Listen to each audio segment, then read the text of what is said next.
எல்லோருக்கும் நமஸ்காரம். என் பேர் ஸ்ருதி சாத்துப்பன். இன்று நான் ஆண்டாள் வாழ்த்து கூற போகிறேன். ஜெய் ஸ்ரீமன் நாராயண.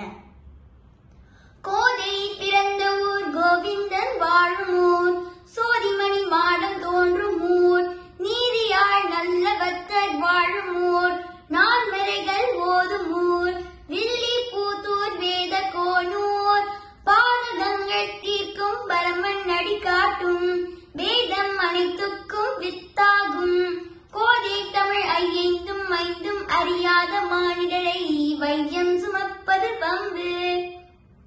திருவாடி பூரத்து ஜெகத்துரித்தாள் வாழியே, திருப்பாவை 30 செப்பினாள் வாழியே, பெரியாழ்வர் பெற்றெடுத்த பெண் பிள்ளை வாழியே, பெருமுத்தூர் மாமுனிக்கு பின்னானாள் வாழியே, 141 மூன்றுரைத்தாள் வாழியே, உயரரங்கற்கே கண்ணி யுகந்தழித்தாள் வாழியே, மறுவாரும் திருமல்லி வளநாடி வாழியே, வன்புதுவை நகர்கோதை